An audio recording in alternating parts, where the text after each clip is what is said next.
In just 47 seconds, Jasmine Crockett unveiled a scandal so explosive that it sent tremors through the chamber. A single, unassuming USB held the Kia recording of Donald Trump laughing alongside Jeffrey Epstein. Surrounded by young models, footage that had been hidden from the world for 23 years. The room went completely silent. One voice, barely audible, whispered, "That's my sister." The contents of the video were so incendiary that even Trump, sitting there live on television, could not conceal his unease. The red tally light on the C-SPAN camera blinked once, then remained fixed, broadcasting every second uncut, live, with no chance for editing or escape. One room, one USB, and one woman resolute in her mission to speak the truth.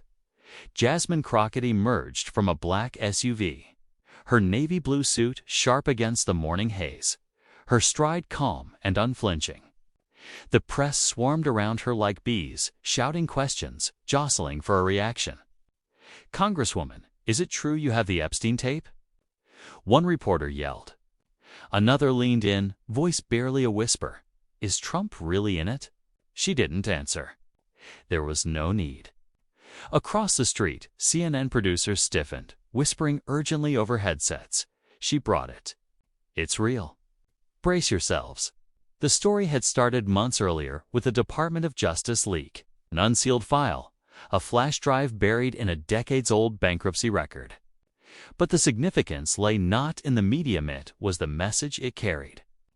Inside room 316, the Oversight Committee chamber looked ordinary at first glance. Polished wood, American flags, microphones set neatly across the table. Yet the atmosphere was thick, as if the walls themselves were holding their breath. Microphones were live. Chairs groaned under the weight of history. At the center, Trump sat flanked by Marjorie Taylor Greene on his right and Jim Jordan on his left, all eyes fixed on Jasmine. But she was undaunted. In her right hand, she held a sleek, silver USB marked, unassuming yet containing decades of hidden truths. Her team trailed behind, tense. Fully aware of what was about to unfold, 97 seconds of Trump and Epstein laughing together. Surrounded by girls who appeared underage. America was about to witness history. Jasmine moved toward her seat deliberately, each step measured. Trump avoided her gaze, but a subtle twitch at the corner of his jaw betrayed his nerves. Greene whispered, almost under her breath, "She wouldn't dare." Trump muttered, "She won't, but she could." Jasmine had waited years for this moment, and now she was ready. Sitting down slowly, she rested her hands lightly on the USB, a symbol of accountability and truth. Outside, crowds had gathered, staffers, reporters, and a few protesters holding signs. One read "Epstein's Angels," with a blacked-out photograph of a girl. Inside, the chairman struck the gavel. "This hearing is now in session."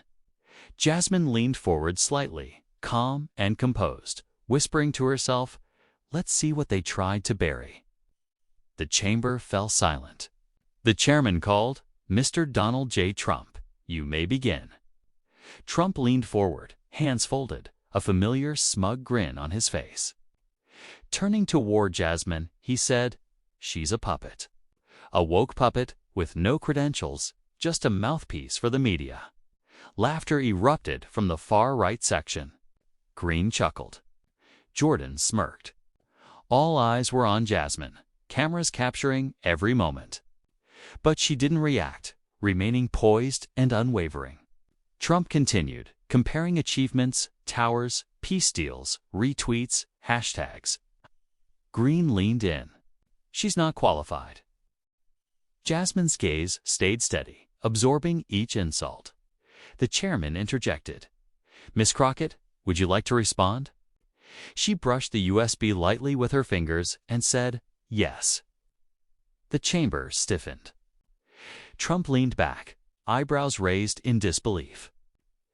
Jasmine rose to her feet, eyes moving deliberately, first to the chairman, then to the cameras, and finally to Trump.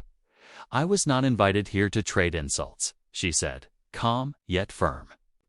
I was elected to speak the truth, whether you like it or not. She held up a document, not yet the USBs, signaling that facts, not rhetoric, would dominate. I will respond with facts. Remember those, Mr. Trump? Gasps rippled through the room. Even Jordan's smirk faltered. No USB had been revealed yet. The silence itself unsettled liars when the video finally played. Dim and grainy but unmistakably real, Epstein entered first in a pale jacket, a champagne glass in hand. Trump followed, younger, thinner, tie loose, drink in hand. Melania stood nearby, her expression unreadable. The scene was a private Victoria's Secret suite. Gold chandeliers cast soft light, jazz music muted behind velvet curtains. Trump and Epstein laughed together, brash and familiar. Then a girl appeared, long brown hair, white dress, heels far too high for her age, likely under 18. She sat nervously on Epstein's lap. Trump leaned in to whisper. She smiled awkwardly. Gasps filled the chamber. Trump on screen lifted his glass. "They're younger this time," Epstein said. "Much younger." The footage ended on a frozen frame. Epstein and Trump mid-laugh, surrounded by young faces and hidden truths. Silence returned. Even Green lowered her gaze. One reporter whispered, "This changes everything." Jasmine's voice, calm and measured, addressed Trump. "You called it fake. But cameras do not lie, especially when the liar is in the room." Trump reacted explosively, shouting, insisting it was altered. Deep fake manipulation. CNN lies. His face flushed, hands shaking. Green tried to calm him, but he resisted. Jasmine remained composed, tapping a finger gently on the desk. Opening a red folder. Inside, a third-party forensic report confirmed the footage's authenticity. Metadata and chain of custody intact. No edits. The clerk passed the document forward. Representative Jaime Raskin explained that the footage had been sealed in a 2001 bankruptcy court filing related to the Epstein estate and was only recently unsealed. Trump's attorney sputtered, "Objection." This evidence was not disclosed prior to this hearing. We moved to strike it. The chairman raised an eyebrow. Motion denied. Evidence admissible under public record statute. Trump laughed hollowly. "This is political theater. You're letting some TikTok lawyer smear the president with grainy footage." Jasmine turned to him, measured and resolute. "That grainy footage is enough to make you stand and scream." Gasps echoed. It was no longer Jasmine versus Trump. It was truth versus a room of liars. Then a voice broke the silence. Raw, human. "That's my sister." A young woman stood in the second row, knuckles white on the bench. 17, voice cracking mid-sentence. She held a worn, crumpled photograph. "That was me on Epstein's lap," she said, louder now. "I wore that dress. I left that night." We never saw her again. The chamber froze. Jasmine moved toward her, not Trump, and handed her a folded tissue. "You are not alone," she said quietly. "And we're not done." The young woman clutched it like a lifeline. Cameras caught every moment. Once the gavel signaled recess, Trump's team erupted like a breached dam.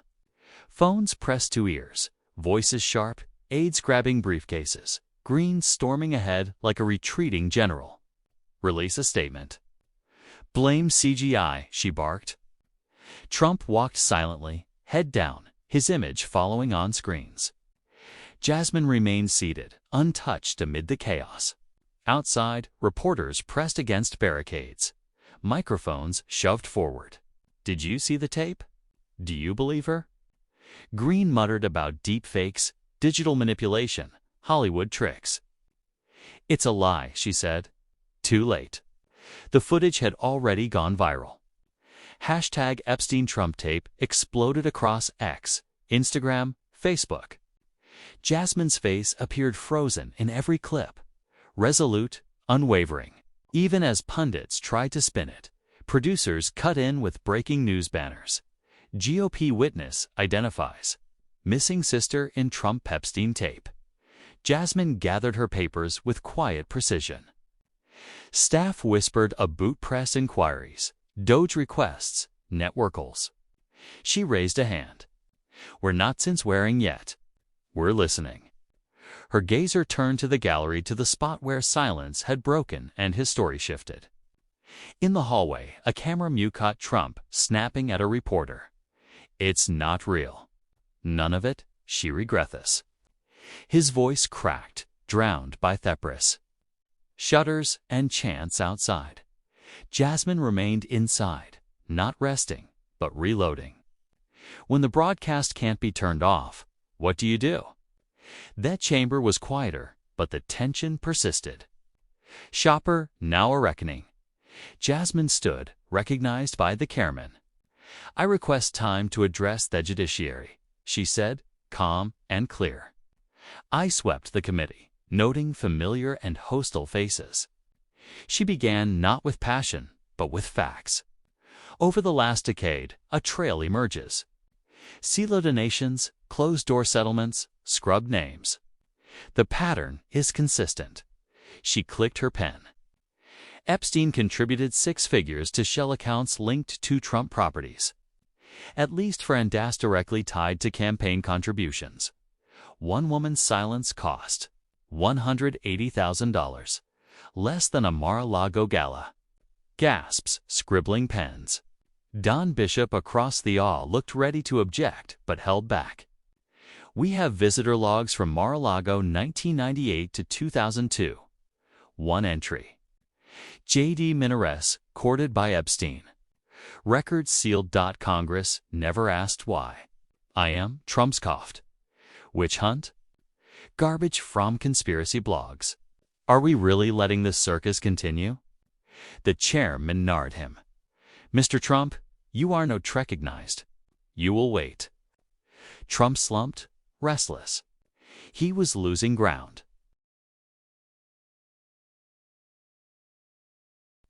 Jasmine did not flinch. Victims signing in Diaz didn't know they were giving away pieces of themselves. They were told it was the only way to survive. The money silenced them. Those who wrote that checks walked away in tuxedos carrying power. Screens behind her displayed sealed court documents, redacted lines, and transfers. Trump's name wasn't on every page, but his shadow was. She stepped back, letting silence fill their room. Either Congress cares about victims, she said slowly, or it only cares when the cameras are off. Dead quiet. Even Green did not move. Jaime Raskin leaned forward, hands steepled, eyes fixed on Jasmine as if she had etched something permanent into their cord. A CNN producer whispered through a headset, "We're not cutting away. Keep the feed live. This is history." Jasmine exhaled once, not from fatigue, but from focus. She had more evidence, much more, yet she knew when to pause, stepping just short of overwhelming the room. She turned to her seat. Not done, just resetting. Could a woman with a single USB stand against decades of silence? She didn't raise her voice. She didn't heed to. The room was already leaning forward, caught between her last words. Now, what might come next? Jasmine nourished into her folder again, fingers smoothing deliberately, and pulled out a single-page document, edges faded, stamped with federal ink. She held it up between 2 fingers like a signal. A wire transfer dated April 3rd, $2,001,750,000 sent from a Trump affiliate entity called Freedom West to a Delaware holding company that no longer existed at the time. It was used to funnel money into Jeffrey Epstein's legal defense fund. Gasps spread across the panel. Lawmakers leaned forward, eyes drawn taut in large document on screen. The details were clear and indisputable. Account numbers, routing codes, bank informations. Jasmine had redacted none. Trump's face changed. His usual arrogance disappeared. He leaned toward his lawyer, and whispered loud enough fourth front row to hear. "They found it," Raskin's mic buzzed on. "I request a formal subpoena to unseal the full transaction logs of freedom." West and its affiliates from 1999 to 2002, he said, turning to the chairman. "Effectimity," the chairman nodded. "Motion received." Trump's lawyer stammered, trying to defend. "This proves nothing. Political donations are often misinterpreted. It doesn't establish intent or wrongdoing." Jasmine cut in, unwavering.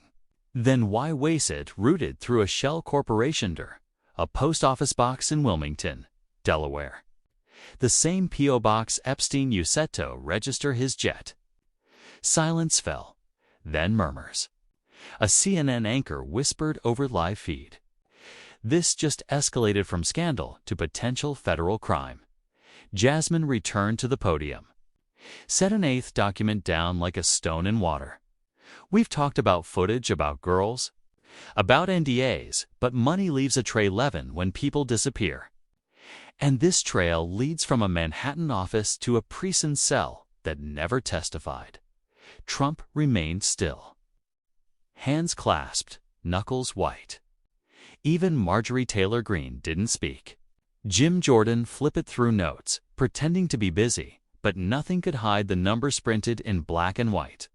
The room wasn't boiling anymore. It had frozen, following the money to the Oval Office sent end questions. It multiplied them. Jasmine returned to her seat, deliberate. She had set the next wave in motion. If the money trails to the Oval Office, what else might it reveal? The backlash was immediate, calculated, and intense. Conservative media erupted within hours. Headlines screamed, "Woke Witch Hunt" or "Jasmine's Revenge Circus," twisting footage of her calm presentation into images of aggression. Talk show hosts labeled her an extremist, radical feminism's new face, or a deep state pawn. The threats were personal. Jasmine's congressional office in Dallas was found the next morning with cracked windows and "liar and traitor" scrawled in red spray paint. Her voicemail filled with explicit and coded threats. "You're digging too deep. Brave women end up dead." Her team huddled, visibly shaken. One young staffer after receiving a photo of her apartment door taken outside hours after reposting Jasmine's speech. Another begged her to pause. Jasmine listened, then quietly said, "Neither were they the girls." That night, after a security sweep, Jasmine sat alone, reviewing her casines. Memories surfaced. A courtroom in Texas 5 years earlier. A trembling 16-year-old girl named Amaria. Alone in a room with no family, no press, just Jasmine as her defender. Amaria had been recruited by a so-called modeling scout, promised stardom, then locked in a motel room for 6 days. She whispered, "They said it was a test shoot, but they're wearing no cameras, just men, one with a badge." Jasmine had fought to classify it astrophiking, not loitering. She won, but recruiter got probation. The man with the badge remained untouched. One more girl swallowed by shadows. Jasmine netted sleep. She read headlines and venomous comments, but only saw Amaria. Only heard the words echoing for years. "They told me it was modeling, but it wasn't ever about pictures." Now the stage was larger, the predators wealthier, the victims buried deeper. But the pattern remained. Only now the country was watching. Her staff sent a draft statement for damage control. She didn't open it. She wasn't managing outrage, she was igniting it. When the system protects predators, who protects that truth? The press conference was held outside under a gray sky. Reporters shuttled with umbrellas as 3 lawmakers stood together, not as politicians, but as a line refusing to break. Alexandria Ocasio-Cortez, Jaime Rassin, and Cory Booker flanked the podium, faces grim. AOC spoke first. Jasmine Crockett is not alone. That hearing wasn't a smear. It was sunlight, and for some, sunlight hurts. Shea glanced at the Fox News microphone. Good Rassin stepped forward, sleevey rolled, jaw tight. This isn't a boot partisanship. This is about power abuse, now exposed. He held up a folder with subpoenas. We demand the Department of Justice appoint a special counsel to investigate every name, transfer, and sealed file connected to the Epstein state and Mr. Trump's campaigns. That crowd murmured. Reporters fired questions. Booker didn't wait. Silence eyes complicity. He said Jasmine is breaking that silence. That's withreats are coming. The system doesn't fear victims. It fears witnesses how and stay quiet. Inside the Capitol, Jasmine watched the feed from a quiet thought way alone. She noted every threat, slur, and voicemail. She didn't seek headlines or hashtags. She wants Subonas, trials, and men who on smirked in sealed courtrooms to feel scrutiny in open ones. When asked to boot interviews from C-SPAN, NPR, and MSNBC, she said, no, not until the next hearing. She wasn't there for speeches. She was finishing what she started. Outside, after the press conference, a reporter asked AOC, what if Trump walks away untouched? She turned, voice sharp. Then the rest, ofus don't. When the storm becomes personal, it stops being political. Primetime news broke. A former Epstein employee came forward, her voice steady, revealing she saw Trump at Epstein's Palm Beach home. Sometimes alone, sometimes with Epstein. Using the side entrance, asked if she saw Trump interact with minors. She confirmed it.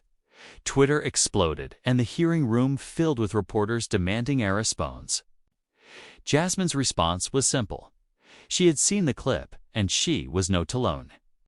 At 9:47 p.m., Raskin formally requested an emergency extension. New testimony directly contradicted Trump's sworn statements. The chairman agreed. A 2 a.m. vote passed. Capitol Security repaired a new witness list. Trump legal team scrambled. One lawyer, CALL, leads CNN criminally irresponsible. Anna Thurthry atoned litigation. It didn't matter. The woman had sworn an affidavit. She was on, backing down, and she was on alone. Jasmine reviewed the former Housekeeper's file. No criminal history, no political donations, just memory. And no, a voice that couldn't be ignored. She reached for another folder, marked witnesses. 5 names, all women. 1 Marita Delgado, 42, a former aspiring model from El Paso. Had escaped the Epstein circle in 2001 and was now ready to speak under oath. Jasmine circled her name in red.